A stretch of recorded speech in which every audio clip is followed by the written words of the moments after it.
Assalamualaikum sahabat semuanya. Semoga kita senantiasa diberi kesehatan dan kelancaran rizkinya. Amin ya Rabbal Alamin. Kisah sahabat Salahuddin Al-Ayyubi. Salahuddin Al-Ayyubi memiliki kepribadian yang bijaksana dan tegas dalam setiap langkah kehidupannya. Sosok pemimpin atau raja yang sangat disegani oleh masyarakat, prajurit, dan para panglima perang ketika Perang Salib berkecamuk. Keberhasilannya dalam memimpin negara dan memimpin perang telah mampu memberikan sumbangsih dalam khasanah dunia Islam abad pertengahan. Namanya besar, harum, dan telah dikenal dan dikenang di dalam catatan sejarah Islam maupun sejarah Kristen. Kebijaksanaannya sebagai seorang raja telah diakui oleh para sejarawan dalam kisahnya. Pencapaian agungnya ketika ia telah berhasil menguasai Baitul Maqdis dari tangan kaum Kristen Salib. Segenap kekuatan dan keyakinannya telah mampu menjadikan dirinya seorang panglima dalam medan perang. Perlindungan dan keadilan serta kecintaannya kepada agama Islam menjadikan Salahuddin Al-Ayyubi sebagai sosok yang selalu mengedepankan kemaslahatan, integritas agama, dan masyarakatnya. Salahuddin Al-Ayyubi mahir dalam ilmu dan strategi berperang. Ia sangat disegani oleh musuh yang dihadapinya. Bahkan ia sangat giat memerangi dan memberantas orang-orang yang tidak sependapat dengannya. Sosok Salahuddin Al-Ayyubi tidak hanya dikenali oleh orang-orang Mesir saja.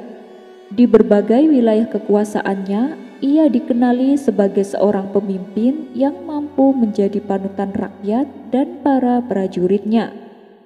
Hingga pada saat kematiannya, banyak sekali orang yang merasa sangat kehilangan akan sosoknya. Salahuddin Al-Ayyubi berasal dari keturunan suku Kurdi wilayah Irak Utara. Ayah dan ibunya berasal dari Duain, daerah Azerbaijan. Ayahnya bernama Ayub Najmuddin yang ketika itu menjabat sebagai pemimpin atau penguasa di Benteng Tikrit, sebuah kota di tepian sungai Tigris sekitar 140 km di barat laut kota Baghdad.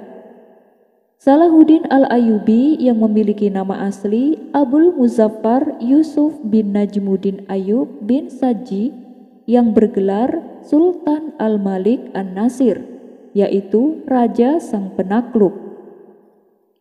Ia lahir pada tahun 1137 Masehi di sebuah benteng Tikrit tempat ayahnya menjabat sebagai pemimpin wilayah Tikrit. Salahuddin Al-Ayyubi yang memiliki garis keturunan dari seorang pemimpin besar dan suku yang terhormat, yaitu suku Rawaldiyah dari kawasan Hazaniyah. Ayah Salahuddin, Najmuddin Ayyub, memiliki adik laki-laki yang bernama Asyuddin Sirkuh. Keduanya merupakan petinggi Tikrit dan selanjutnya mereka berdua mengabdi kepada Sultan Saljuk Muhammad Malik Shah.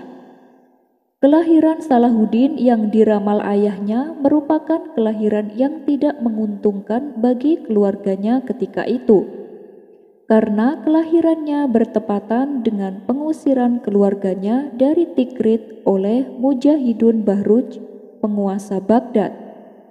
Hal itu merupakan akibat dari pembunuhan yang dilakukan Syirkuh, paman Salahuddin, terhadap salah seorang panglima yang bertugas menjaga pintu benteng.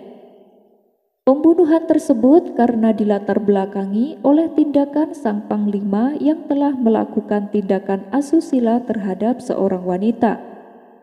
Najmuddin Ayyub beserta keluarganya diberikan waktu 2 hari untuk segera meninggalkan benteng itu sebelum waktu petang. Namun ketika petang tiba, justru istri Najmuddin Ayyub sedang mengalami proses melahirkan anaknya, yaitu Salahuddin Al-Ayyubi. Salahuddin kecil pun lahir dengan sempurna. namun ayahnya terkesan tidak menyukai kelahirannya. Hal itu karena proses kelahirannya bertepatan dengan hilangnya kekuasaan atas posisi dirinya sebagai pemimpin Tikrit. Ia tidak percaya atas keberuntungan yang akan didapatkan dari Salahuddin kecil itu.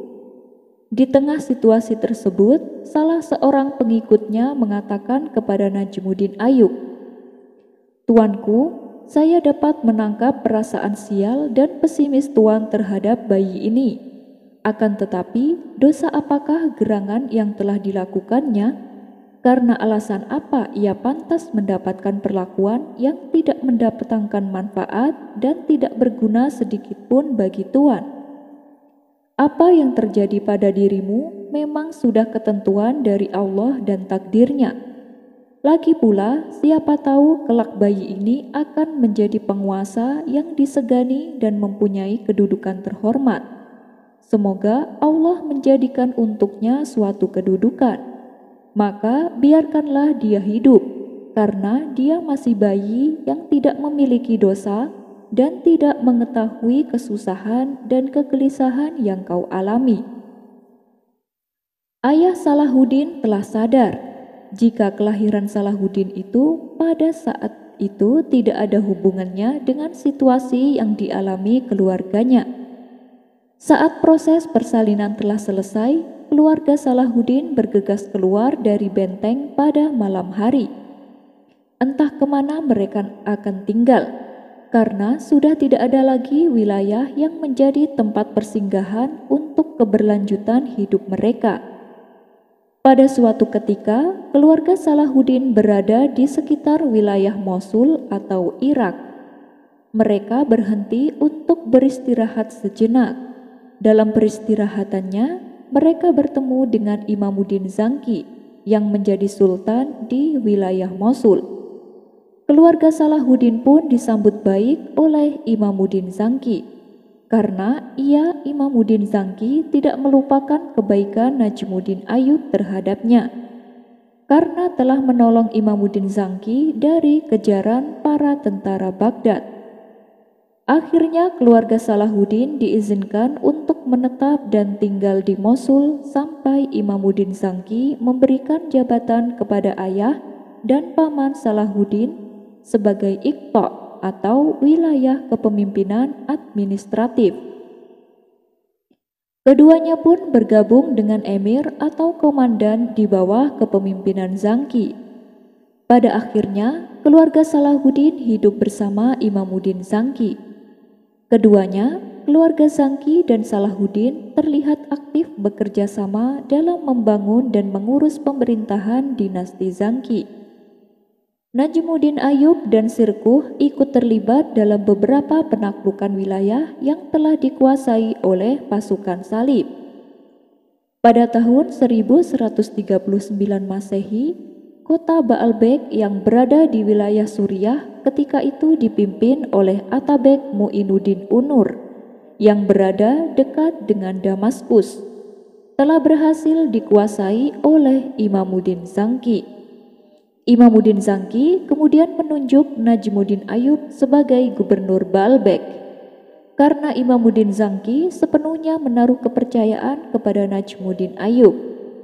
Sebagai seorang pemimpin, peran yang diemban Najmuddin Ayub merupakan peran yang sangat penting dalam karirnya. Adik Najmuddin Ayub, Asyuddin Syirkuh, masih merintis karirnya bersama pasukan Zangki. Sebagai bentuk tanda terima kasih Imamuddin Zangki atas sikap Najmuddin Ayub yang telah menolongnya ketika dirinya berada dalam situasi ancaman dari militer Baghdad. Kehidupannya berubah dan telah mendapatkan apa yang tidak mereka duga sebelumnya. Namun, keluarga Salahuddin tidak semena-mena atas kekuasaannya. Najmuddin Ayub menjalankan amanat yang telah diberikan oleh Imamuddin Zangki atas dirinya sebagai pelayan umat, yaitu menjadi seorang gubernur di wilayah Baalbek. Apa yang sebelumnya terjadi ketika yang diharapkan oleh ayahnya telah pupus karena telah mengalami nasib yang kurang baik bagi keluarganya saat keluar dari Tikrit, Kini kebaikan berada dalam keluarga Salahuddin setelah menetap di wilayah Mosul. Ketika kebahagiaan telah didapatkan oleh keluarga Salahuddin di Baalbek adalah sebuah momentum yang paling baik bagi keberlangsungan hidup Salahuddin. Sebagai putra kerajaan, Salahuddin mendapatkan pendidikan yang baik yang ia peroleh selama di Baalbek atau Suriah. Saat ayah Salahuddin Al-Ayyubi diberikan amanah berupa jabatan sebagai seorang gubernur, usia Salahuddin baru sekitar 2 sampai pada usia 9 tahun. Berbagai ilmu agama Islam telah ia dapatkan pada saat itu. Hanya 9 tahun Salahuddin Al-Ayyubi menetap di Baalbek. Kemudian mereka pindah ke Damaskus atas permintaan yang dilancarkan oleh pihak Damaskus Mu'inuddin un-Nur, yang merupakan lawan dari Imamuddin Zangki. Pada akhirnya pasca kematian Imamuddin Zangki atas Mu'inuddin un-Nur dan keluarga Zangki, Nuruddin Mahmud menjalin kerjasama untuk bersatu melawan invasi tentara salib. Selama menetap di Suriah maupun pada saat di Damaskus, Salahuddin telah mendapatkan pendidikan yang setara dengan anak seorang penguasa. Salahuddin menghabiskan masa kanak-kanaknya di Baalbek. Ketika beranjak dewasa, ia pindah ke Damaskus. Ia selalu mendatangi tempat-tempat belajar untuk belajar membaca, menulis, dan menghafal Al-Quran, fikih, dan syair atau sastra. Ditambah lagi belajar kaidah bahasa dan dasar-dasar nahwu dari para ulama, sebagaimana putra-putra raja. Salahuddin banyak menimba ilmu keagamaan dari berbagai ulama-ulama ahli dalam bidangnya. Baghdad merupakan wilayah pemerintahan pusat dari dinasti Abbasiyah. Sirkulasi ilmu pengetahuan bersumber di Baghdad pada saat itu dan menjadi pusat pendidikan. Tidak mengherankan jika pada saat Salahuddin tumbuh dewasa dan menjadi seorang pemimpin, dia menggunakan segera ilmu pengetahuannya untuk mengatur dan menjalankan roda pemerintahan. Di samping menimba ilmu keagamaan, Salahuddin juga banyak mendapatkan pengetahuan tentang peperangan, karena ia hidup di lingkungan yang berada di antara para tentara perang, sehingga ia pun ikut berlatih menunggang kuda, melempar tombak, berburu, dan latihan perang muncul begitu saja. Dari situlah Salahuddin memiliki keahlian, kepandaian, dan kemampuan menyesuaikan diri terhadap lingkungan, serta mampu belajar dan berlatih perang. Sifat yang ia miliki sangat jarang ada dalam diri seorang lainnya. Yang pasti, perkembangan keilmuan Salahuddin merupakan hasil dari pendidikan ayahnya yang ahli di bidang agama. Keahlian perang dalam diri Salahuddin didapatkan dari pamannya yang merupakan seorang panglima militer. Itulah gambaran keluarga hingga pendidikan Salahuddin Al-Ayyubi yang menjadikan dirinya memiliki karakteristik sebagai seorang panglima perang yang cerdik, penunggang kuda yang terlatih, politikus handal, dan seorang yang berilmu. Karir Salahuddin Al-Ayyubi sebagai tentara dimulai ketika penunjukan atas dirinya sebagai wakil dari pamannya, Asyuddin Sirkuh, untuk menemaninya menuju Mesir atas perintah dari Nuruddin Mahmud. Nuruddin Mahmud telah mengirimkan bantuan pasukan kepada Mesir, yang kala itu sedang terjadi kekacauan di dalam tubuh dinasti Fatmiyah karena tindakan para menteri yang berani memutuskan perkara tanpa meminta pendapat dan persetujuan khalifah, yang mengakibatkan ambisi para tentara salib untuk mengadakan penyerangan terhadap Mesir agar bisa menguasainya. Berita mengenai kondisi yang dialami dinasti Fatimiyah terdengar oleh Nuruddin Mahmud dan juga rencana pasukan salib untuk menguasai Mesir. Asyuddin Sirkuh yang menjadi panglima dari tentara Nuruddin Zangki yang dikirim ke Mesir untuk membantu dinasti Fatimiyah atas sengketa jabatan penting atau wazir antara Syawar dan Dirgam. Ketika itu Salahuddin mengawal kemanapun pamannya pergi. Salahuddin mengawali perannya sebagai tentara perang di bawah komando pamannya dalam invasi ke Mesir. Dirgam yang menjadi lawan politik Syawar telah menjalin kerjasama dengan pasukan salib yaitu Amuri I, Raja Baitul Maqdis atau Yerusalem. Tapi pasukan Sirkuh berhasil menghalau Dirgam dan Amuri I hingga terbunuhnya Dirgam. Kemenangan berhasil didapatkan. Syawar telah mendapatkan keinginannya. Setelah keinginan Syawar terpenuhi, dia malah mengingkarinya dan mengusir Sirkuh serta pasukannya dari wilayah Mesir. Peristiwa yang dialami Sirkuh dan pasukannya terdengar oleh Nuruddin Mahmud atas pengkhianatan Syawar terhadap dirinya dan pasukannya. Syawar yang merasa terancam oleh pasukan Nuruddin Mahmud, ia segera menjalin hubungan dengan pasukan salib yang sebelumnya di pihak Dirgam, kini berganti berada di pihaknya. Kesempatan itu dimanfaatkan oleh pihak salib yang akan melindungi Syawar dari pasukan Sirkuh dengan berbagai penebusan atau upeti kepada pasukan salib. Sultan Al-Adid yang menjadi khalifah dinasti Fatimiyah tidak bisa melakukan apa-apa. Dia kemudian menulis surat kepada Nuruddin Mahmud untuk meminta bantuan kepadanya dengan harapan agar memberikan jalan keluar bagi pemerintahannya. Permintaan Al-Adid disetujui Nuruddin Mahmud. Pada tahun 1167 Masehi, Nuruddin Mahmud memerintahkan kepada pasukannya untuk kembali menuju Mesir guna membantu Khalifah Fatimiyah Al-Adid dari kekacauan dalam pemerintahannya. Komando diberikan kepada Sirkuh dan Salahuddin Al-Ayyubi sebagai pemimpin pasukan Nuruddin. Mendengar kabar pasukan Sirkuh berangkat menuju Mesir, Syawar dengan sigap langsung menghubungi Raja Baitul Maqdis Amuri I untuk segera menghalau laju Sirkuh ke Mesir. Tetapi mereka pasukan salib kalah cepat dari pasukan muslim yang lebih dahulu mencapai Mesir dan menetap di Fustot selama 50 hari. Pada akhirnya kekalahan telah dirasakan oleh kedua pasukan gabungan Syawar Amuri I pada kali ketiganya dalam konfrontasi melawan pasukan muslim di Mesir. Hingga sebagian wilayah penting di Mesir berada dalam genggaman Nuruddin. Atas keberhasilannya itu, Sirkuh mendapatkan penghormatan oleh Khalifah Al-Adid yang simpati kepadanya. Syawar yang merupakan otak dari semua yang terjadi telah mendapatkan hukuman mati karena sebagai pengkhianat. Kemudian Sirkuh diangkat oleh Al-Adid sebagai wazir menggantikan Syawar dan diberi gelar Al-Malik Al-Mansur. Dan Salahuddin mendapatkan amanah sebagai pemimpin keamanan wilayah Mesir.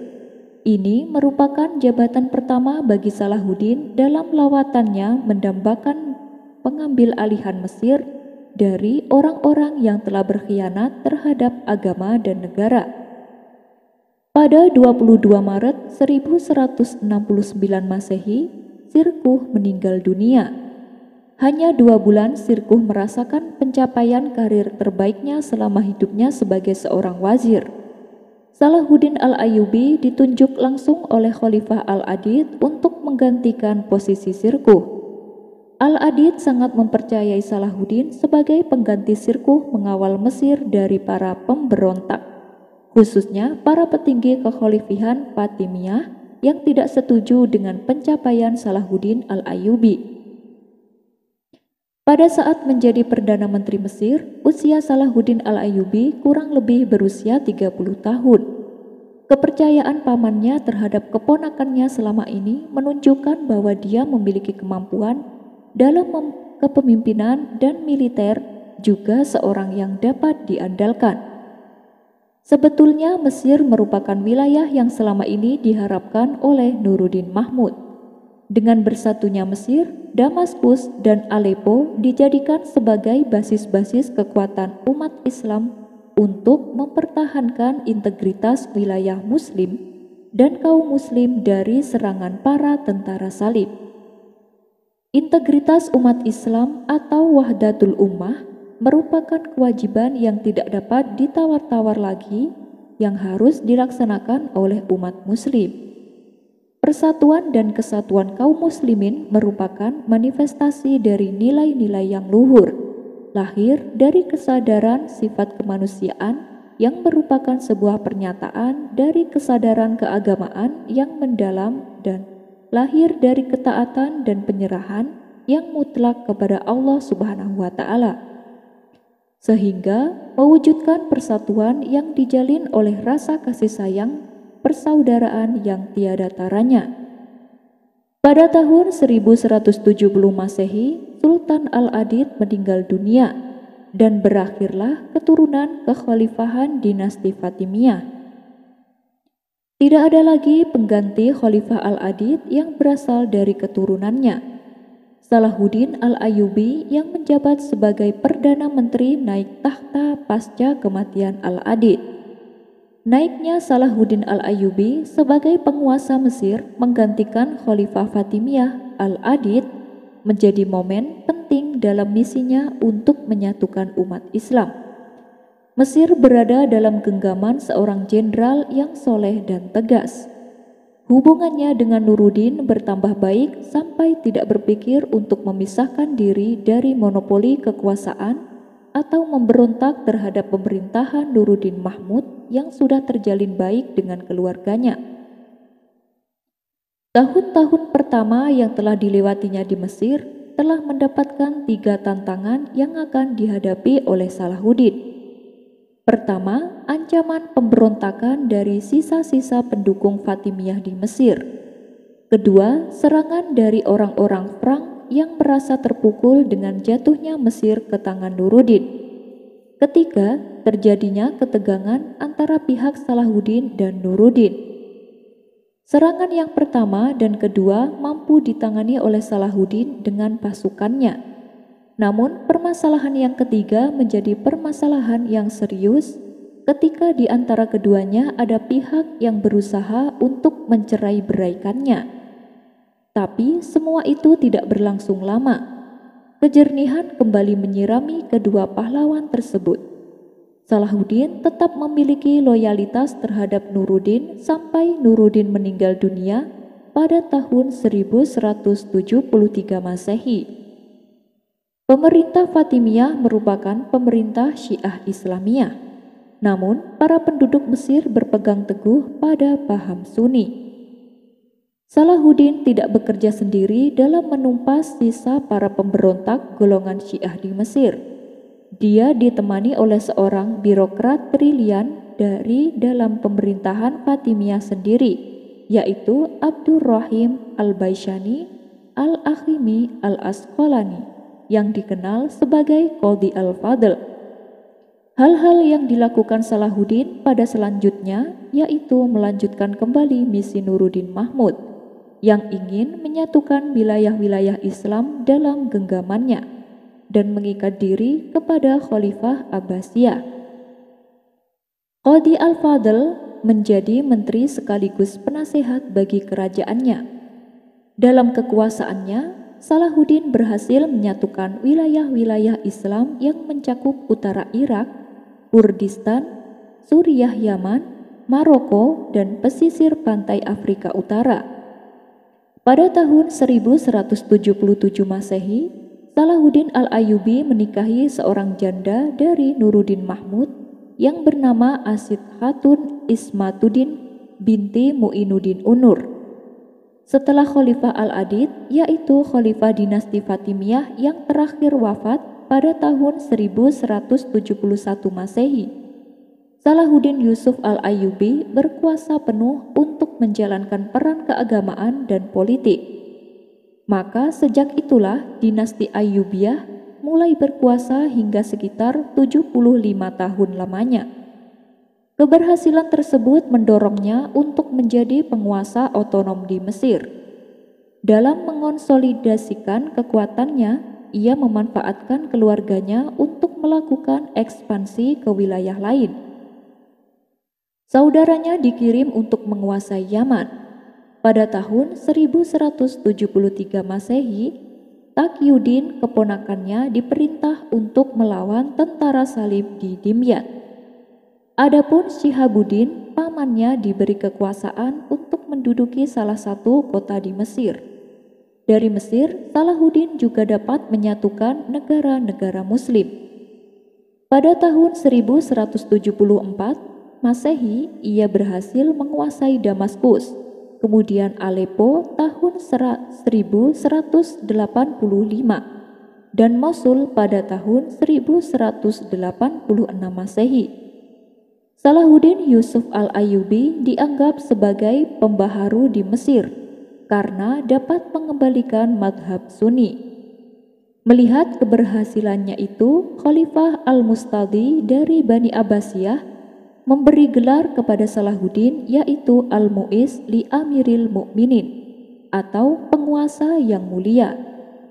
Khalifah Al-Mustadi juga memberikan Mesir, An-Naubah, Yaman, Tripoli, Suriah, dan Maghrib sebagai wilayah kekuasaan Salahuddin Yusuf al-Ayyubi pada tahun 1175 Masehi.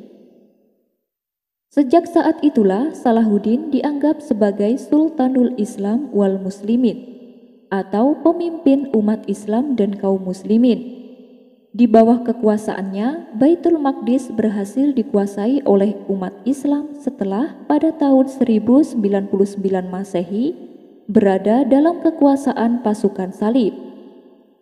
Pada 10 Februari 1144 Masehi, penyerahan Baitul Maqdis diserahkan oleh Balian of Ibelin dari pasukan salib karena telah menyepakati perjanjian damai dengan Salahuddin al-Ayyubi. Setelah dilakukan pengepungan oleh Salahuddin terhadap kota Baitul Maqdis selama 12 hari. Dengan dikuasainya Baitul Maqdis, maka jatuhlah sebagian besar kota-kota dan wilayah yang masih dalam penguasaan kaum salib. Momen jatuhnya Baitul Maqdis bertepatan dengan malam Isra Mi'raj 27 Rajab 538 Hijriah. Atas hilangnya Baitul Maqdis dari kekuasaan pasukan salib, pasukan Salahuddin tidak melakukan kekerasan terhadap penduduk Kristen Baitul Maqdis atau Yerusalem. Tidak seperti yang telah dilakukan pasukan salib pada tahun 1099 Masehi dalam invasi pertamanya menguasai Baitul Maqdis yang telah membunuh 70.000 penduduk muslim dari anak-anak hingga dewasa. Kekejaman yang dilakukan oleh umat Kristen terhadap umat Islam tidak dibalas oleh umat Islam ketika berhasil mengambil alih Baitul Maqdis. Justru rakyat Kristen dikawal ketat oleh para tentara Islam ketika keluar dari Baitul Maqdis. Mendengar keberhasilan umat Islam telah menguasai Baitul Maqdis, umat Kristen Eropa merasa terpukul. Atas hal itu, mereka sangat kecewa dan merasa khawatir dengan hilangnya tempat suci mereka. Perang salib pertama terjadi ketika pasukan salib telah berhasil menaklukkan Palestina atau Baitul Maqdis atau Yerusalem pada tahun 1099 Masehi. Kemudian yang kedua kalinya terjadi di Hittin pada tahun 1187 Masehi yang dimenangkan oleh Salahuddin dan berhasil menguasai Baitul Maqdis. Kekalahan pasukan salib telah menggemparkan dunia Kristen Eropa dalam misi yang ketiga kalinya. Paus Klaiman III yang menjadi promotor atas invasi pasukan salib selanjutnya dengan misi balas dendam untuk merebut kembali tanah suci Yerusalem dari umat Islam. Salahuddin sudah mengetahui akan adanya invasi pasukan salib untuk merebut kembali Yerusalem dari kekuatan umat Islam. Pada tahun 1189 Masehi, pasukan salib Eropa telah sampai di wilayah Acre, wilayah yang berada di daerah pesisir Yerusalem. Perjalanan yang dilalui oleh tentara salib menuju Yerusalem melalui jalan laut. Tujuan kali ini untuk terlebih dahulu menguasai wilayah-wilayah yang berdekatan dengan pesisir laut, karena dirasa sangat memungkinkan untuk mendapatkan kemenangan bagi pasukan salib Eropa.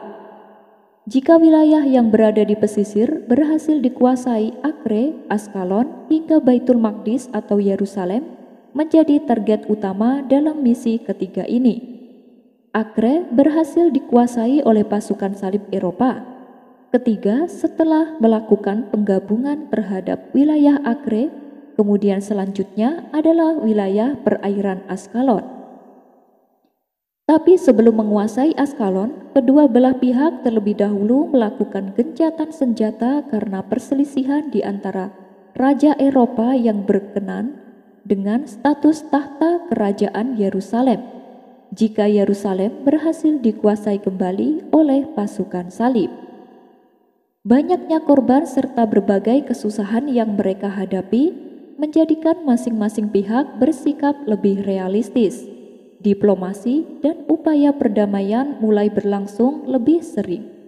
Dan pada akhirnya, dari pihak pasukan Salim mengirim surat kepada Salahuddin Al-Ayyubi untuk melakukan perdamaian pada hari Selasa, 1 September 1992 Masehi. Untuk gencatan senjata selama 3 tahun bagi kedua belah pihak. Pada perjanjian antara Salahuddin dan Richard atau Raja Inggris, menyepakati perjanjian damai yang disebut dengan Sul al-Romlah, yang isinya disebutkan bahwa orang-orang Kristen yang pergi berziarah ke Baitul Maqdis tidak akan diganggu dan Baitul Maqdis tetap menjadi milik kaum Muslim. Dengan demikian berakhirlah Perang Salib ketiga. Setelahnya, orang-orang Kristen Eropa dengan bebas keluar masuk Baitul Maqdis untuk melaksanakan ziarah pada tahun 1193 Masehi. Salahuddin Al-Ayyubi wafat. Wilayah-wilayahnya diperintah oleh anggota keluarganya sendiri, kemudian dikenal dengan dinasti Abbasiyah. Salahuddin Al-Ayyubi wafat setelah menyelesaikan semua misinya dengan sempurna. Umat Islam tenggelam dalam duka yang mendalam. Salahuddin Al-Ayyubi tidak meninggalkan sedikit pun harta kekayaan atau warisan, hanya sehelai kain kafan dan nama baik dirinya dan umat Islam. Dalam diri setiap manusia memiliki kelebihan dan kekurangannya. Tidak ada satupun manusia yang hanya memiliki kelebihannya saja tanpa ada kekurangannya. Semua sudah merupakan kodrat dari Sang Pencipta, tidak lepas dari seorang Salahuddin Al-Ayyubi. Pada saat dirinya menjadi seorang panglima perang sampai akhirnya menjadi perdana menteri hingga menjadi raja di dalam kerajaannya. Keistimewaan merupakan suatu kelebihan yang dimiliki oleh setiap diri seseorang. Berikut adalah beberapa keistimewaan yang dimiliki oleh Salahuddin Al-Ayyubi. Di samping dirinya adalah seorang raja, akan tetapi dia juga sangat mencintai ilmu pengetahuan, sastra, dan juga keistimewaan dari sifat pribadinya. Pribadi Salahuddin Al-Ayyubi menjadi istimewa dengan keseimbangan moral luar biasa yang membantunya dalam mewujudkan berbagai tujuan agung.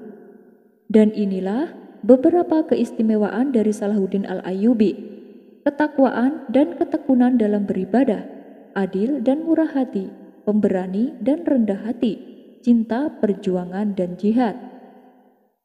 Pribadi yang santun, berwibawa, dan penuh toleransi, mendirikan tempat-tempat keilmuan atau sekolah-sekolah pecinta syair dan sastra, ahli zuhud dan berhati mulia. Dari semuanya itu merupakan keistimewaan dari sifat-sifat yang dimiliki oleh sosok Salahuddin Al-Ayyubi yang mengharumkan namanya dan menjadikan musuh-musuhnya tidak meremehkan keberaniannya. Salahuddin Al-Ayyubi adalah pahlawan Islam yang pemberani dan seorang tokoh yang senantiasa menepati janji-janjinya. Inilah Islam yang memberikan keamanan kepada semua manusia dan memperlakukan mereka dengan baik.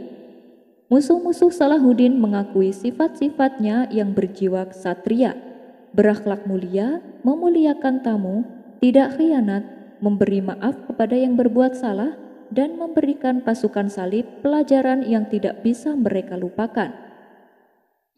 Berawal dari kejadian itu, banyak dari para tawanan pasukan salib yang akhirnya masuk Islam.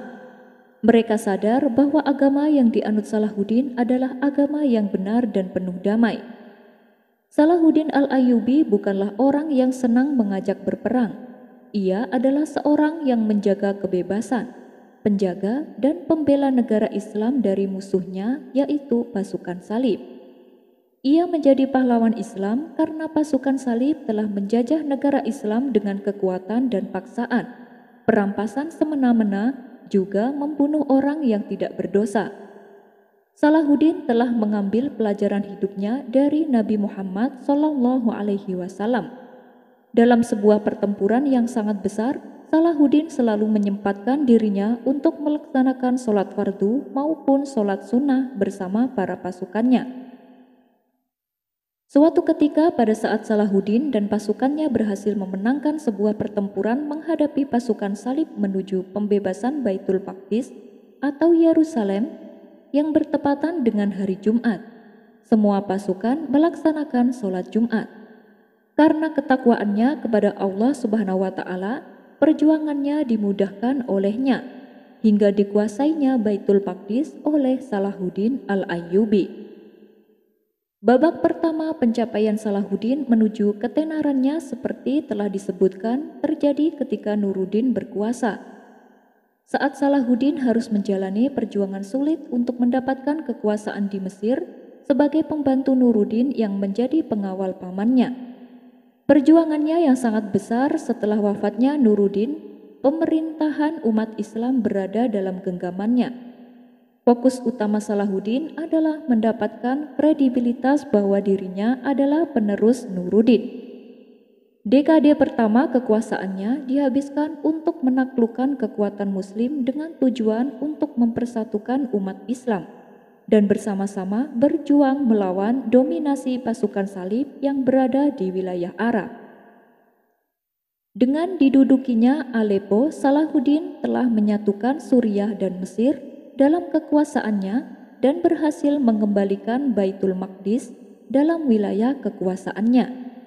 Perang melawan tentara yang pertama adalah melawan Amalrik I Raja Yerusalem. Yang kedua melawan Badwin IV putra Amalrik I.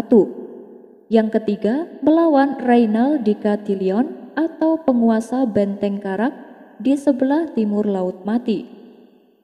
Yang keempat melawan Raja Badlin V sehingga kota-kota seperti Tiberias, Nasiroh, Samaria, Suwaida, Beirut, Batrun, Akra, Ramallah, Gaza, Hebron, dan Baitul Maqdis berhasil dikuasai oleh Salahuddin Yusuf Al-Ayyubi. Salahuddin Al-Ayyubi juga menaruh perhatiannya terhadap pemeliharaan pokok-pokok akidah Islam sesuai dengan mazhab Ahlus Sunnah wal Jamaah atau Sunni dan mengikuti pendekatan mazhab Asy'ari. Ia bersungguh-sungguh memerangi penyimpangan apapun darinya dan membasmi gejala-gejalanya. Dinasti Ayyubiyah telah memperluas penyebaran akidah Ahlus Sunnah wal Jamaah di Mesir dan segenap penjurunya. Salahuddin berambisi agar akidahnya mempunyai pengaruh pada berbagai lembaga pemikiran dan pendidikan yang dibangunnya, antara lain Madrasah As-Salihiyah, Madrasah Mashhad Al-Husaini, Madrasah Al-Fadiliyah, Darul Hadis Al-Kamaliyah, dan Madrasah As-Salihiyah. Upaya keluarga Ayyubiyah dalam membangun berbagai madrasah ini tidak hanya terbatas di Kairo saja, tetapi telah diperluas pula ke wilayah lain. Salahuddin dan keluarga beserta para pengikutnya melalui berbagai kerja keras telah mampu menarik minat para ulama Sunni yang berbondong-bondong datang ke Mesir dengan tujuan untuk mengeluarkan negeri itu dari keterasingan pemikiran dan memulihkan hubungan erat dengan pusat-pusat kebudayaan Sunni di dunia Islam seperti Baghdad, Damaskus, dan Cordoba. Kisah selanjutnya. Dikisahkan ada seorang ulama alim yang bernama Abdullah bin Mubarak. Suatu ketika ia berangkat ke kota Mekah untuk menunaikan ibadah haji. Saat menjalankan ibadahnya, Abdullah bin Mubarak memutuskan untuk istirahat sebentar. Ia pun duduk di hijir Ismail. Tiba-tiba datang rasa kantuk yang tak mampu ia tahan. Akhirnya ia tertidur untuk beberapa saat. Di tidurnya inilah Abdullah bin Mubarak bermimpi didatangi oleh Rasulullah. Kemudian Rasulullah menyampaikan amanat kepadanya. Apabila kau kembali ke Baghdad, pergilah ke tempat ini dan carilah seseorang yang bernama Bahram al-Majusi.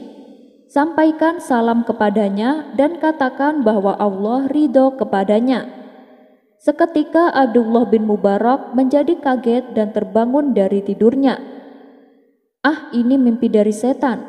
Mana mungkin Bahram dapat kiriman salam dari Nabi, pikir Abdullah bin Mubarak. Ia pun bangun untuk mengambil wudhu, menunaikan sholat, dan melakukan tawaf. Tak disangka mimpi yang serupa datang lagi saat di kesempatan yang lain.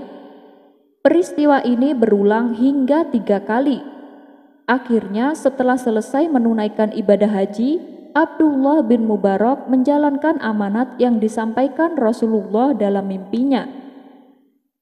Setelah bertanya ke sana kemari, sampailah ia di rumah seorang majusi yang bernama Bahram. Orangnya sudah tua renta dan telah menyembah api selama 70 tahun. Hal ini membuat Abdullah bin Mubarak bertanya-tanya dalam hati. Amalan istimewa apa yang dia lakukan sampai Rasulullah menyuruhku untuk datang menemuinya, pikir Abdullah bin Mubarak. Apakah Anda yang bernama Bahram? Tanya Abdullah bin Mubarak. Iya, itu saya, jawab orang tua tersebut. Kemudian Abdullah dipersilakan masuk dan duduk di ruang tamu. Abdullah pun mulai bertanya kepadanya, apakah Anda memiliki perbuatan yang baik di mata Allah? Tanya Abdullah bin Mubarak. Saya gemar memberi hutang kepada banyak orang. Saat melunasi, diwajibkan jumlah pembayaran melebihi jumlah hutang semula, jawab Bahram. Itu perbuatan haram karena termasuk riba. Apakah ada perbuatan lain? Tanya Abdullah kembali.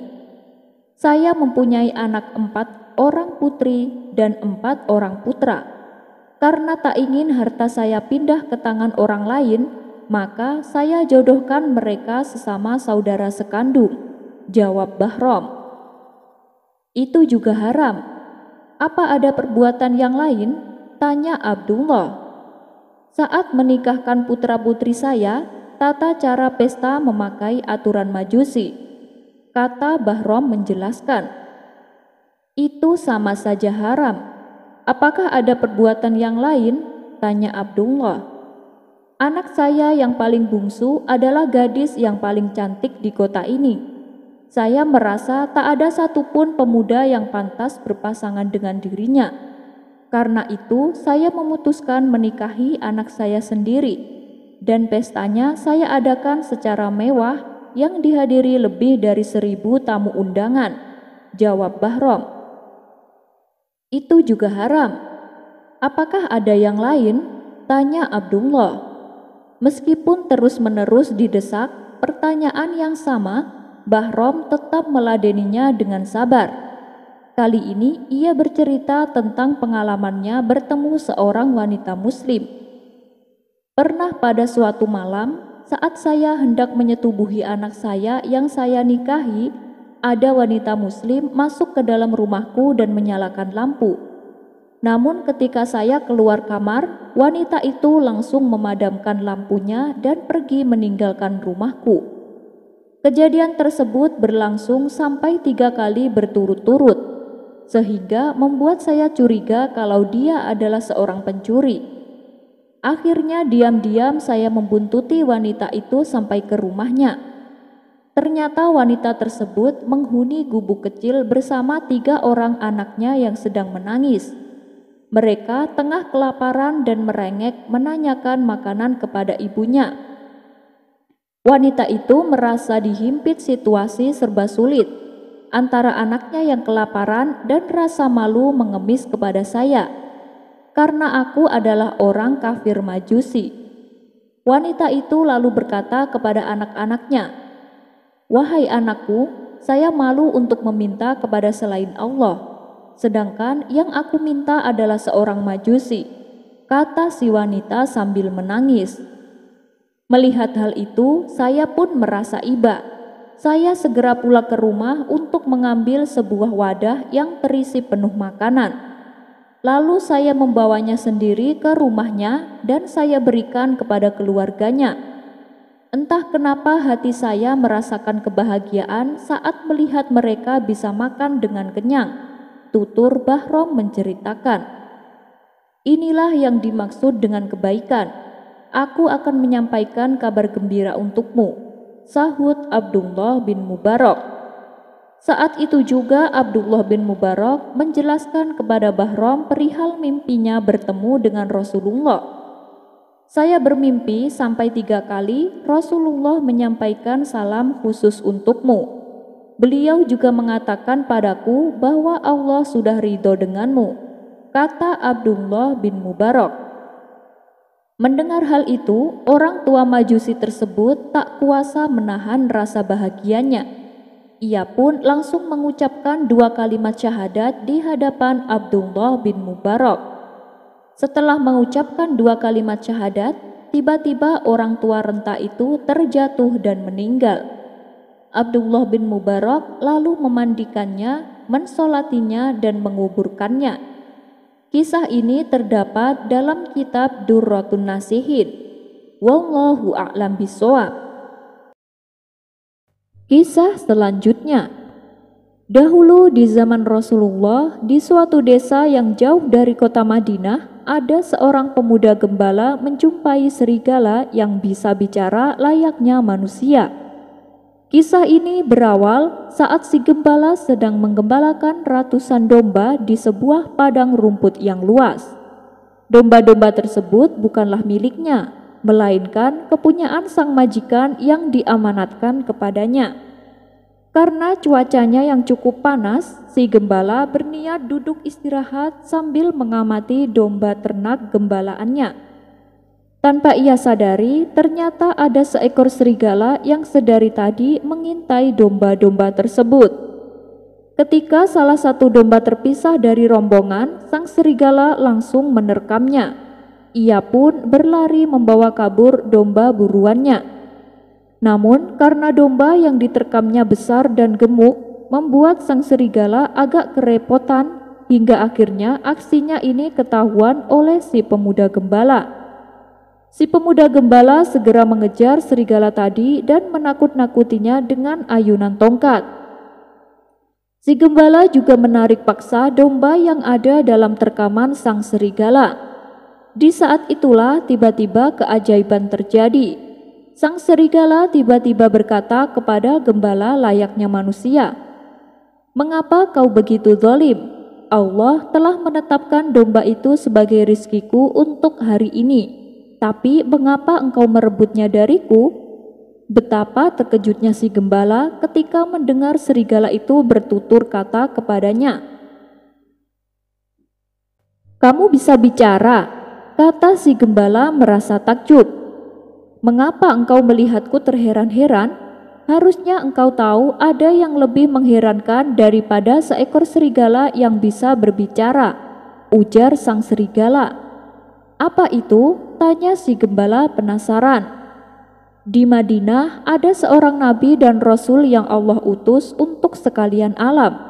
Namun banyak orang yang justru membangkang dan enggan beriman kepadanya.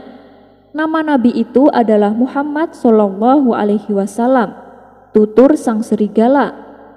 Keesokan harinya, gembala itu bertekad pergi ke Madinah untuk menjumpai langsung sosok Muhammad yang diceritakan serigala tadi. Perjalanan yang panjang dan memakan waktu lama tak menyurutkan niatnya untuk berjumpa dengan Muhammad. Meskipun panasnya sinar matahari sangat menyengat, ia tetap semangat menempuh perjalanan. Akhirnya sampailah ia di Madinah. Sesudah bertanya kepada sejumlah warga, Gembala ini tiba di depan Masjid Nabawi. Singkat cerita, pemuda gembala berkesempatan bertemu Rasulullah. Kepada beliau dia pun menuturkan kisahnya hingga sampai di Madinah. Rasulullah membenarkan kisah gembala tersebut. Artinya beliau tidak heran ada seekor binatang yang terang-terangan menunjukkan imannya kepada Allah dan Rasul-Nya. Lebih lanjut, hal itu ternyata menjadi tanda kian dekatnya hari akhir. Kemudian Rasulullah bersabda kepada pemuda gembala, yang demikian itu adalah satu tanda kiamat. Kisah ini termaktub dalam hadis riwayat dari Abu Hurairah dan Abu Sa'id Al-Khudri serta Imam Ahmad. Pakar tafsir yang bernama Imam Ibnu Katsir menilai kalau hadis ini sanadnya sahih.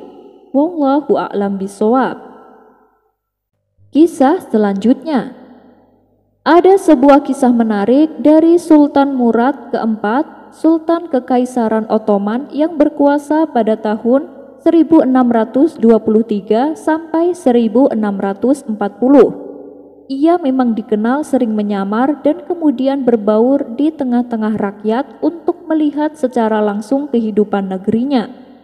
Hingga pada suatu malam, ia dan pembantunya pergi jauh dari istana. Sang sultan mengenakan baju biasa sehingga tak ada seorang pun yang mengenalnya. Saat tengah berjalan, sultan menemukan seorang pria tergeletak di tanah. Kemudian sang sultan memegangi lelaki itu, tapi ternyata dia sudah mati. Pada saat itu, tak ada orang yang peduli dengan kondisi mayat. Orang-orang di sekitarnya tampak sibuk dengan dirinya sendiri. Akhirnya sultan berseru karena suaranya yang keras. Semua orang melirik dan memperhatikannya. Tapi tidak ada yang mengenali bahwa yang berseru adalah sang sultan. Mengapa orang ini tergeletak mati di tanah? Dan mengapa tidak ada yang peduli? Di mana keluarganya? Tanya sang sultan dengan suara lantang. Untuk apa? Dia itu pemabuk dan pezina, jawab mereka acuh. Tapi bukankah ia juga umat Muhammad? Ayo bantu aku membawanya ke rumah, pinta sang sultan. Akhirnya dengan terpaksa para warga ikut membantunya. Setelah diantar sampai di rumah, orang-orang segera meninggalkannya. Namun sultan dan para pembantunya tetap tinggal di rumah si mayat. Ketika sang istri melihat suaminya sudah meninggal, dia pun mulai menangis. Lalu sang istri berkata kepada suaminya yang sudah menjadi mayat, "Aku bersaksi bahwa engkau adalah lelaki yang soleh." Mendengar hal itu, sultan pun menjadi bingung. Bagaimana Anda bisa mengatakan bahwa suami Anda ini orang soleh? Padahal orang-orang mengatakan bahwa suami Anda adalah pemabuk dan pezina. Begitu banyak orang yang mengatakan soal buruk tentang suami Anda, sehingga tidak ada yang peduli, bahkan ketika dia meninggal pun mereka membiarkannya tergeletak di jalanan. Tutur sang sultan. Memang suamiku setiap malam pergi ke kedai membeli minuman keras. Bukan hanya satu botol, tapi dia membelinya banyak sekali. Kemudian minuman yang dibelinya dia bawa pulang dan ditumpahkannya ke tanah tanpa dia minum sedikit pun. Lalu suamiku berkata kepadaku, "Malam ini aku menyelamatkan umat Islam dari perbuatan mabuk-mabukan." Selanjutnya suamiku pergi ke tempat pelacuran. Ia memberi si pelacur sejumlah uang dan menyuruhnya menutup pintu sampai pagi. Dia kemudian kembali ke rumah untuk kedua kalinya dan berkata, "Malam ini aku menjaga umat Islam dari perbuatan zina." Akibat perbuatannya ini, para warga menganggap bahwa suamiku tukang mabuk dan tukang zina. Hingga pada suatu hari aku berkata kepadanya, "Wahai suamiku, engkau dianggap buruk oleh orang-orang. Kalau kau mati, saya khawatir tidak akan ada satu orang pun yang mau memandikanmu. Tidak akan ada yang mau mensolatkanmu, dan tidak akan ada yang mau menguburkanmu." Tapi suamiku malah tertawa dan menjawab, "Jangan takut, Tuan Sultan bersama dengan orang-orang soleh akan mensolatkan jenazahku." Setelah mendengar penuturan cerita istri mayat, Seketika sang sultan terkejut. Ia pun berkata sambil menangis, "Demi Allah, dia mengatakan kebenaran, karena aku adalah Sultan Murad. Besok kita akan memandikannya, mensolatkannya, dan menguburkannya." Keesokan harinya, sang sultan mengundang semua para ulama untuk bersama-sama memandikan dan mensolati jenazah si mayit. Kisah Nabi Hanzalah alaihi salam. Nama Nabi Hanzalah mungkin jarang terdengar di telinga kita. Nabi Hanzalah adalah salah satu nabi yang hidup di zaman Zulkarnain. Nama aslinya adalah Hanzalah bin Sifwan. Nabi Hanzalah diutus untuk membimbing kaum Ashabur Rosh. Ia adalah seorang nabi dan rasul dari Bani Israel, keturunan Yahuda, anak keempat dari Nabi Yakub. Pada surah Al-Furqan ayat 38 disebutkan, selain kaum Ad dan kaum Samud, ada kaum lain yang dibinasakan, yakni kaum Ashabur Rosh. Kaum inilah yang menentang dan membangkang kepada ajaran Nabi Hanzalah. Mereka ini menetap di daerah Hadramaut, Yaman. Dalam hadis yang diriwayatkan oleh Sayyidina Ali bin Abi Thalib, beliau menjelaskan bahwa Ashabur Rosh adalah sebuah kaum yang menyembah pohon sanaubar dan disebut sebagai Sahtirot atau rajanya pohon. Anak Nabi Nuh yang bernama Yafis bin Nuh adalah yang pertama kali menanam pohon itu pasca badai topan yang menerpa tepian sungai yang dikenal dengan sebutan Rausun Qaum. Yafis menyebar 12 bibit pohon sanaubar kepada 12 desa di tepian sungai. Desa-desa tersebut bernama Oban, Ozardi, Bahman, Ispan, Parwadin Ordi, Bahsit, Khordad, Murdad, Tir, Mihar, dan Sahriwar. Nama-nama tersebut kemudian dijadikan sebagai nama-nama bulan dalam sistem penanggalan bangsa Ajami atau bangsa Persia. Seiring berjalannya waktu, pohon itu tumbuh besar dan subur. Para penduduk pun amat menghormati pohon tersebut. Melihat keadaan ini lalu dimanfaatkan oleh setan untuk menyesatkan kaum Ashabur Rosh. Setan membisikkan kepada Raja Tarous agar diperintahkan seluruh penduduk supaya menyembah pohon itu. Setan meminta raja untuk melarang kaumnya menggunakan air dari sungai di sekitar pohon sanaubar. Kemudian sang raja mengumpulkan seluruh penduduk dari 12 desa tersebut. "Wahai rakyatku, janganlah kalian dan ternak kalian untuk minum dari sungai itu. Berikanlah kehidupan yang sempurna bagi pohon sanaubar," kata sang raja memberitahu.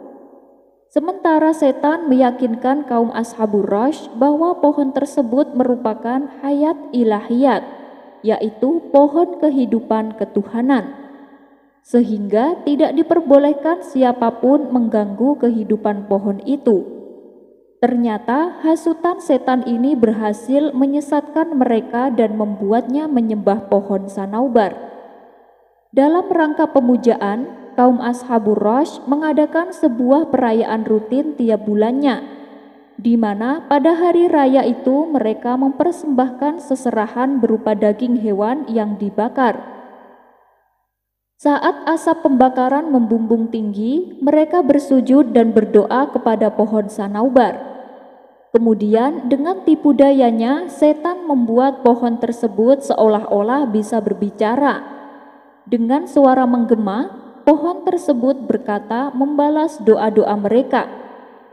Pada saat itulah setan menipu mereka seakan mereka sedang berbicara dengan sesembahannya. Padahal setanlah yang ada di balik pohon tersebut.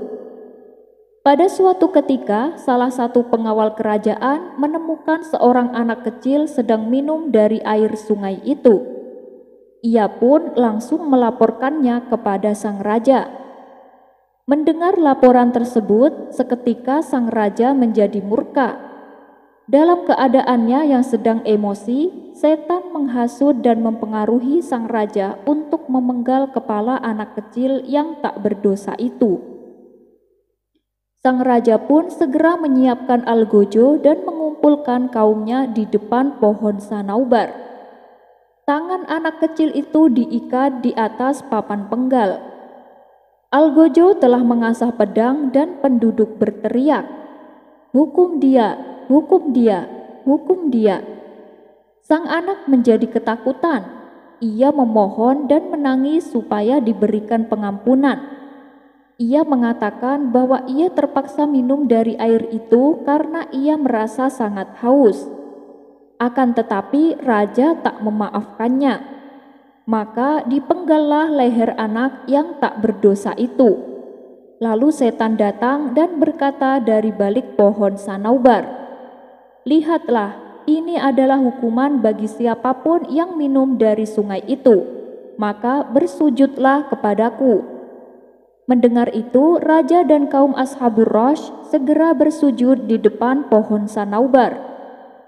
Tak cukup sampai di situ, setan kembali menggoda Raja Tarous dan kaumnya, yaitu dengan menyerahkan seluruh binatang ternak yang telah minum dari air sungai itu. Seluruh binatang ternak itu pun disembelih dan seluruh penduduk diminta bersujud. Dengan segala kekafiran yang terjadi, Allah kemudian mengutus Nabi Hanzalah untuk menyadarkan kaum Ashabur Rash. Nabi Hanzalah memberitahu mereka bahwasannya pohon yang mereka sembah bukanlah Tuhan. "Hai Hanzalah, engkau telah keliru. Dia adalah sesembahan kami. Dia bisa bicara dengan kami," protes mereka. Nabi Hanzalah lalu menjelaskan, "Pohon itu tidak bisa bicara. Suara yang kalian dengar adalah suara setan yang berbicara dari balik pohon tersebut. Kalian telah tega membunuh anak kecil yang tak berdosa dan membunuh hewan-hewan ternak kalian hanya karena meminum air dari sungai itu." Akan tetapi, apa yang dikatakan Nabi Hanzalah ini dianggap sebagai hal konyol dan mustahil. Mereka pun tak menghiraukannya. Meskipun selalu mendapat pertentangan dan cemoohan, Nabi Hanzalah tak pernah berhenti mengajak kaumnya untuk ke jalan yang benar. Hingga pada suatu hari, mereka pun lalu mendatangi Nabi Hanzalah. "Kami akan beriman kepada Tuhanmu, tapi ada syaratnya. Kau harus menolong kami dari burung angka," kata mereka. Nabi Hanzalah menyanggupi permintaan tersebut. Menurut kisah dari Al-Kisai, kota yang ditinggali oleh kaum Ashabur Rash terdapat sebuah gunung ia bernama Falaj, di mana gunung tersebut menjadi tempat tinggal burung raksasa yang bernama angka. Apabila burung itu terbang, tubuhnya bisa menutupi sinar matahari. Lehernya panjang seperti unta dan memiliki 4 sayap. Burung ini suka membawa hewan-hewan berukuran besar, seperti kuda, unta, dan gajah, lalu dibawanya ke gunung tempat tinggalnya dan kemudian memangsanya. Burung angka ini juga dikisahkan suka memangsa anak kecil, membawanya dengan cakar lalu dijadikan makanan untuk anak-anaknya. Keberadaan burung angka membuat kaum Ashabur Rash menjadi gelisah. Oleh karena itu, mereka meminta pertolongan kepada Nabi Hanzalah. Mereka berjanji akan mengimani ajaran Nabi Hanzalah apabila ia berhasil menewaskan burung raksasa tersebut. Kemudian Nabi Hanzalah berdoa kepada Allah, "Ya Allah, matikanlah burung angka dan putuskanlah keturunannya." Allah pun segera mengabulkan doa Nabi Hanzalah. Seketika burung angka beserta anak-anaknya tiba-tiba tewas terbakar dan berjatuhan hingga tidak ada lagi burung angka yang tersisa di dunia. Melihat itu, kaum Ashabur Rash menjadi sangat gembira dan bersukacita. Kini mereka bisa hidup aman tanpa harus merasa khawatir dengan serangan burung raksasa. Namun setelah mereka diselamatkan, kaum Ashabur Rash ini tak menepati janjinya. Mereka masih saja menyembah pohon sanaubar. Karena dakwahnya tidak diterima, akhirnya Nabi Hanzalah berdoa kepada Allah. Ia meminta supaya pohon sanaubar yang jadi sesembahan dibuat layu dan mati kekeringan. Allah pun kembali mengabulkan doa Nabi Hanzalah. Ketika menyaksikan itu, kaum Ashabur Rash sangat murka dan marah. Sesungguhnya lelaki ini telah menyihir Tuhan kita, kata mereka. Maka mereka pun berniat untuk membunuh Nabi Hanzalah. Mereka ingin Nabi Hanzalah mati dengan tersiksa. Mereka kemudian membuat sebuah sumur yang sangat dalam, di mana sumur tersebut nantinya akan digunakan untuk membuang Nabi Hanzalah dan membuatnya mati karena kelaparan serta kehausan. Pada esok harinya ditangkaplah Nabi Hanzalah. Ia lalu dilemparkan ke dalam sumur yang sudah dibuat dan menutupnya dengan batu yang besar. Rupanya dari sekian banyaknya kaum Ashabur Rash, ada salah seorang budak hitam yang mengimani ajaran Nabi Hanzalah. Ia juga melihat bagaimana Nabi Hanzalah dimasukkan ke dalam sumur. Budak hitam ini tidak bisa mengeluarkan Nabi Hanzalah dari sumur itu, karena batu yang menutupinya sangatlah besar dan berat. Kalaupun ia mampu, ia juga tak akan mungkin berani melakukannya. Bisa-bisa ia akan dihukum mati. Oleh karena itu, ia hanya bisa menolongnya dengan cara memberi makanan. Nabi Hanzalah secara diam-diam. Setiap hari sehabis mencari kayu bakar, ia memberikan makanan dan minuman melalui celah batu yang menutupi sumur. Sampai suatu ketika, budak hitam ini kelelahan karena mencari kayu dan ia pun mulai beristirahat sejenak. Namun saat budak ini tertidur, Allah Subhanahu wa Ta'ala sengaja membuat tidurnya menjadi lama. Ia tertidur selama 7 tahun. Ketika ia tertidur, kaum Ashabur Rash diberikan azab yang sangat pedih. Allah mengazabnya dengan menjadikan mereka batu hitam. Tidak hanya orangnya saja, bahkan pepohonan dan hewan ternak pun berubah menjadi hitam. Azab ini sesuai yang Allah firmankan di dalam Quran surat Al-Furqan ayat 39. Dan kami jadikan dari masing-masing mereka perumpamaan, dan masing-masing mereka itu benar-benar telah kami binasakan dengan sehancur-hancurnya. Sampai akhirnya salah sebagian dari mereka bertaubat dan mengeluarkan Nabi Hanzalah dari sumur. Mereka pun mulai beriman kepada Allah dan Nabi Hanzalah alaihi salam. Setelah itu Nabi Hanzalah pun penasaran kemana perginya budak hitam yang selalu memberinya makan. Ketika ia bertanya kepada salah satu kaum Ashabur Rash, mereka tidak ada yang mengetahui. Tidak ada yang tahu kemana dia pergi dan apa yang dilakukannya.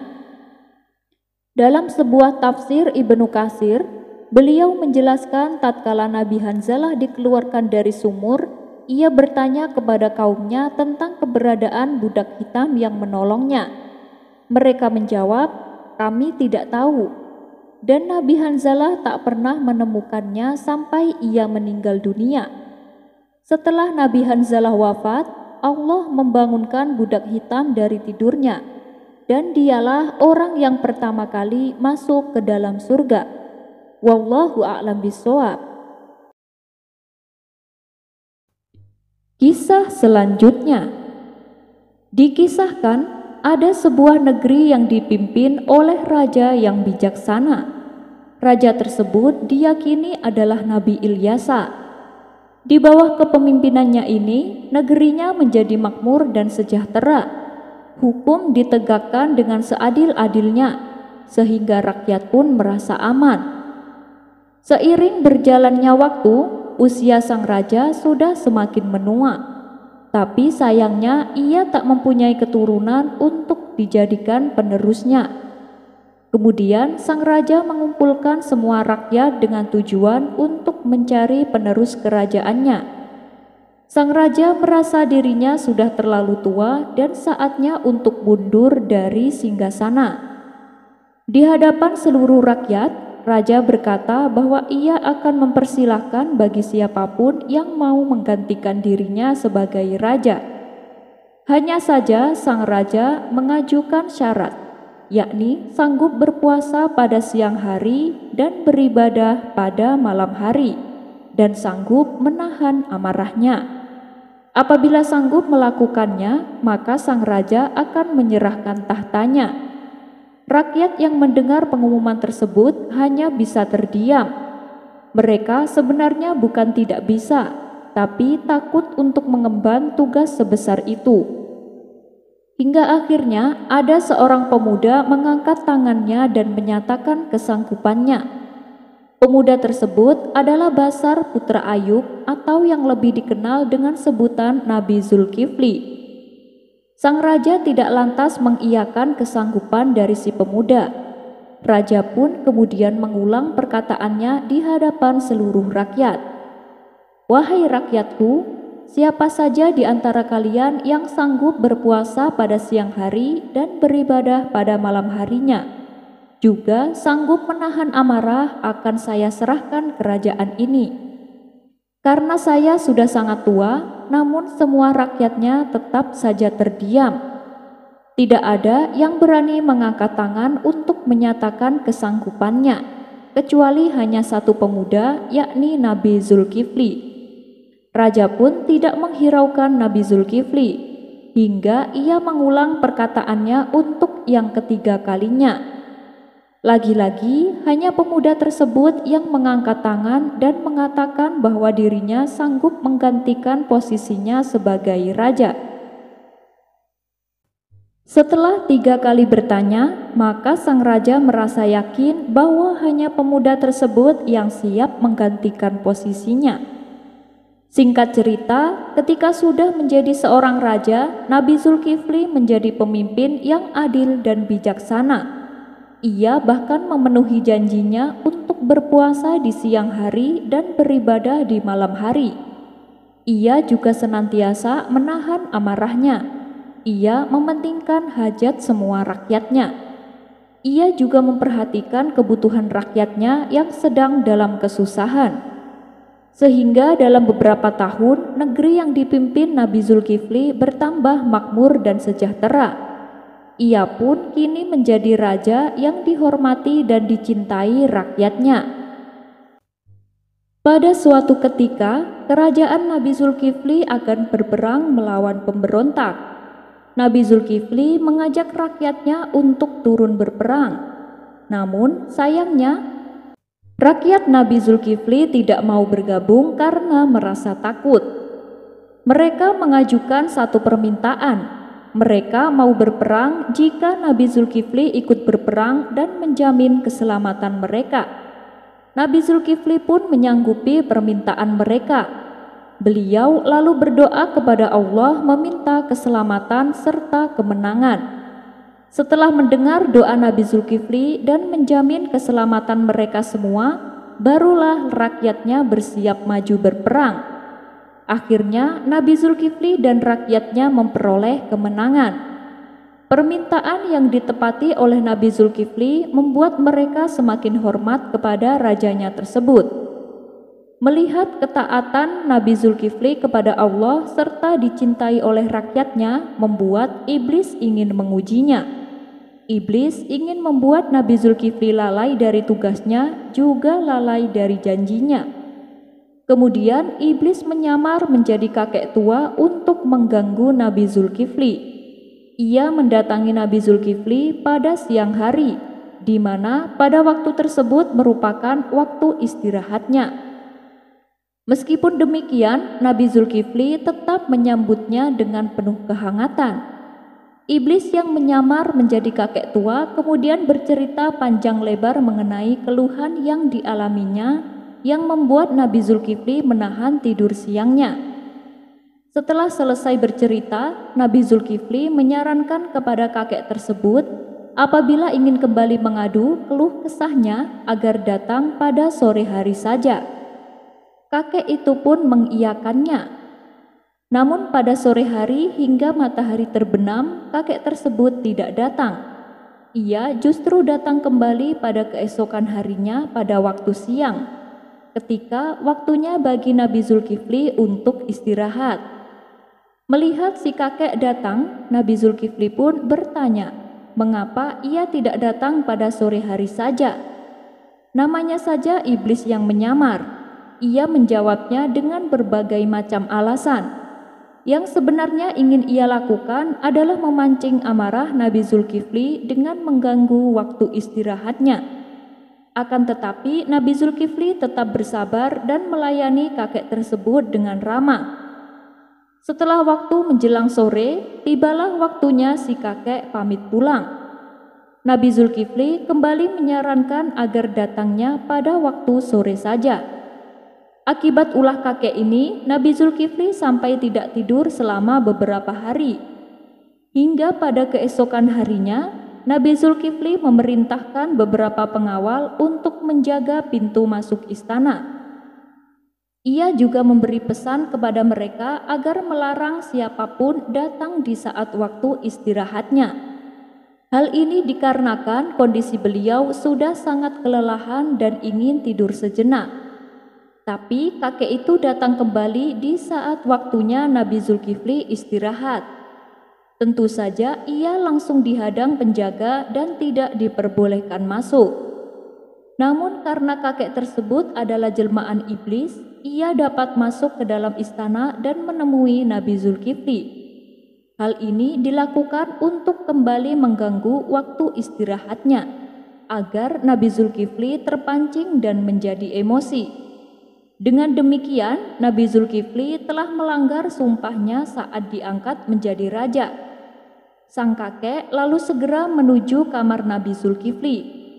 Melihat si kakek berada di dalam istananya, Nabi Zulkifli mengatakan supaya tidak mengganggunya sementara waktu, agar ia dapat beristirahat sejenak. Kemudian, Nabi Zulkifli tersadar bahwa istananya telah dijaga oleh penjaga dan pintunya pun telah dikunci. Tidak mungkin ada orang yang bisa masuk. Dari sanalah Nabi Zulkifli mengetahui bahwa kakek tersebut adalah jelmaan iblis. Meskipun demikian, Nabi Zulkifli tidak menunjukkan amarahnya. Ia tetap tenang dan sabar. Karena penyamarannya terbongkar, iblis pun menunjukkan wujud aslinya. Sejak saat itu, iblis sudah tak bisa mengganggunya. Iblis pun kecewa karena usahanya telah gagal untuk membuat Nabi Zulkifli emosi. Wallahu a'lam bishawab. Sekian dulu perjumpaan kita kali ini. Sampai bertemu lagi di kisah selanjutnya. Terima kasih yang sudah subscribe dan setia menonton channel ini. Wassalamualaikum warahmatullahi wabarakatuh.